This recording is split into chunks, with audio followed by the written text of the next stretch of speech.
Syederalun, seorang aktris asal India yaitu Tunisa Sharma, dikabarkan meninggal dunia pada Sabtu 24 Desember 2022.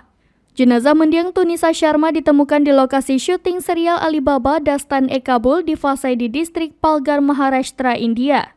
Laporan awal menunjukkan Tunisia mengakhiri hidupnya di lokasi syuting di ruang rias di Naigaon. Namun, polisi Walif datang ke lokasi syuting untuk melakukan penyelidikan lebih lanjut. Salah satu sumber mengatakan Tunisa Sharma sedang berada di ruang rias lawan mainnya Shehzan Mohammed Khan.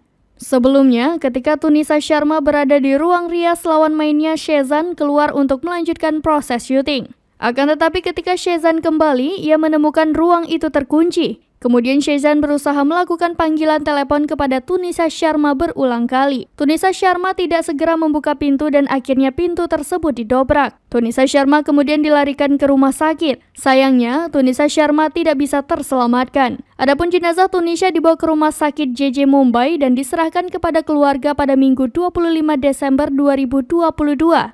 Selanjutnya, jenazah akan dikremasi pada hari ini 26 Desember 2022.